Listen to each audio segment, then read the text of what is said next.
Senior Life Journeys presents Carol Howell's Let's Talk Dementia, a podcast designed to help caregivers find knowledge, power, hope, and smiles in their dementia caregiving journey. Welcome to Let's Talk Dementia. Here is your host, best-selling author, Carol Howell. Welcome back to Let's Talk Dementia. I am Carol Howell, your host. Thank you for joining me. Well, in our last episode, we talked about the importance of several things to help reduce our chances of Alzheimer's. And today I want to talk to you about the importance of sleep. Now, I told you that I had been having a hard time staying asleep, and that's not good. We need several hours of uninterrupted sleep, which I couldn't seem to get. But I want to talk about 10 steps that you can do to increase your chances of getting healthy, beneficial, productive, as in, well, I'll tell you as in what in just a little bit, how productive your brain can be, sleep for you and for your LO, because your LO needs that sleep too, believe me. The first thing you can do is to maintain a schedule that allows for 7 to 9 hours of sleep. And the best way that you can do that is by not needing to set an alarm clock. Well, you say, I got to get up and get going. But if you are going to bed at the exact same time every night and getting up at the exact same time every morning, your brain will begin to adjust to that. And I read that and I thought, I don't know if I believe that or not, till I started paying attention to it. And my brain is waking me up somewhere between 6 and 6:15, which, by the way, I am not entirely happy about. I'd rather have like 10 o'clock. That would be good. And the other thing you want to do when you do get up to go to the bathroom in the middle of the night, like I'm good at doing, is don't open your eyes all the way. Don't flip on the light. Unless you're going to fall going to the bathroom, then maybe you need just a little night light put out or some things that keep you from having to put on the full overhead light. Because when you do and the light gets into your brain, it resets your circadian rhythm in your brain, and that's what helps you stay on track for going to sleep and waking up. So we don't want to wake up your brain, okay? We want to keep everything dark and as quiet as we can.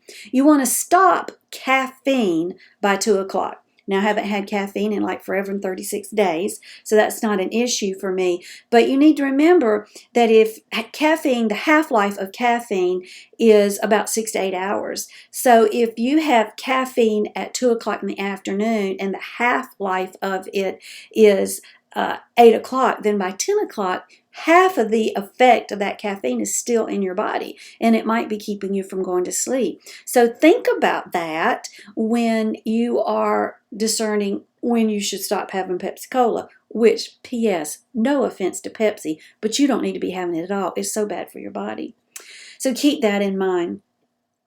Avoid alcohol within 3 hours of your bedtime. Now, a lot of us will think, oh, I'll have a glass of wine to help me get sleepy. And that might work. But give yourself about 3 hours before you go to sleep, so the alcohol has time to be digested and won't have a major effect on your ability to sleep peacefully. It's because you can have an issue with that. Exercising. Yeah, you kind of heard this before from me. Exercising during the day will help you sleep better at night, but you also don't want to exercise like right before bedtime. When it gets you really awake, you don't want to do that. So make sure you avoid exercising. I think it's 3 to 4 hours before bedtime.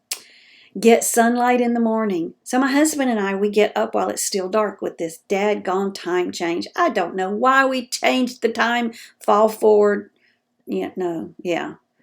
Spring forward, fall back. I don't know why we do that mess, but now when we get up, it's dark. So we're getting outside just as the sun is coming up. If you are outside when the sun is coming up or when the sun is going down, it does help reduce depression, but being outside when the sun is coming up, so for about 30 minutes, will help to set the circadian rhythm, and it turns off melatonin. So being outside will stop the release of melatonin in your brain, make you more effective and more awake for your day, and make you more ready for sleep at night.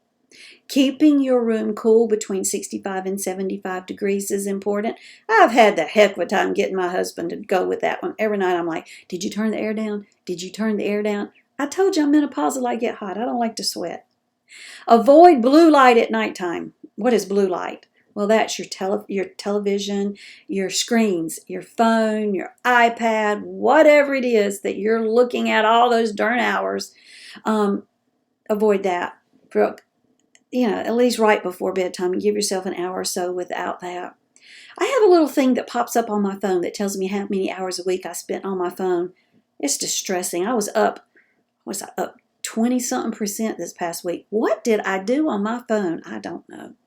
How about doing a little meditation before bedtime, prayer before bedtime, being thankful, spending some time to be thankful, spending time breathing.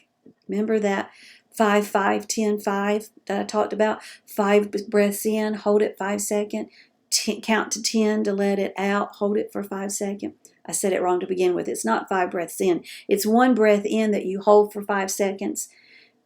1 breath in. How am I going to tell you this? It's count to 5 when you're breathing. Okay, breathe in, 1, 2, 3, 4, 5. Hold it for 5 seconds. Breathe out for count of 10. Hold it for 5 seconds. Oh boy, I had a hard time explaining that. But this puts your brain in the mood for sleep, as does reading. Reading will make you so sleepy. And get tested for sleep apnea. They say 70% of people with sleep apnea go undiagnosed. That's not a good thing. You're going to have a terribly difficult time getting useful restorative sleep if you have sleep apnea. And then ask your doctor about supplements for sleep. As I mentioned earlier, doTerra's Breathe is good for sleeping. I take melatonin 10 milligrams. I'm not telling you to do that. I'm just telling you I take melatonin 10 milligrams and it does help me a lot. I also take magnesium. Now, magnesium will help you sleep. Check with your doctor before you take anything. Okay, y'all got that? Don't come back and say you told me to take it, because I did not. But magnesium, I started taking it because I'm a vegan. I'm a pescatarian because I do eat some fish. And so sometimes you need to supplement with magnesium. But magnesium is good for reducing migraines, and it's good to help you sleep. Isn't that kind of neat? And I use CBD oil before I go to sleep just to help with that process. So those are just a few things that you can do to help get good restorative sleep. And I talked about it being productive sleep, and it's productive sleep because when you get in that good sound sleep, as we've talked about before, your automatic vacuum, your brain's Roomba comes on and cleans your brain, and you need that. So we've got to do all of those things. That brain controls every bit of your body. Every bit of your body answers to your brain, and your brain answers to and responds to every bit of your body. So we got to keep the brain healthy and the body healthy. And one of the things we can do to keep the brain healthy is good quality sleep. Are you feeling sleepy? I feel a nap in my future. Have a good day. Blessings and smiles. Let's Talk Dementia would like to thank our sponsors, National Association of Veterans and Families. You can reach them at 800-352-2919, on the internet at www.navf.org. They speak veterans so you don't have to, and you tell them Carol sent you when you call to inquire about benefits for the veteran, the spouse of the veteran, or both. Editor Beth. You can find Ms. Beth Crosby at editorbeth.com. She is amazing at looking at what you've written and making sure it represents you well. Find her at www.editorbeth.com. And HD Imports, located on Flint Street Extension in Rock Hill, South Carolina. That's York County. 803-985-0985. They are there for the repair and maintenance of your Honda, Hyundai, Toyota, Kia. Tell them Carol sent you. Thanks for joining us today for Carol Howell's Let's Talk Dementia. To learn more about dementia, we recommend Carol's best-selling book, also titled Let's Talk Dementia. It's available on Amazon in paperback and Kindle versions. Be sure to like Let's Talk Dementia on Facebook and leave us a kind word of review on iTunes. Remember, knowledge brings power. Power brings hope. Hope brings smiles. And we all need more smiles. Thanks for joining us today, and we'll be right here when you come back to Let's Talk Dementia.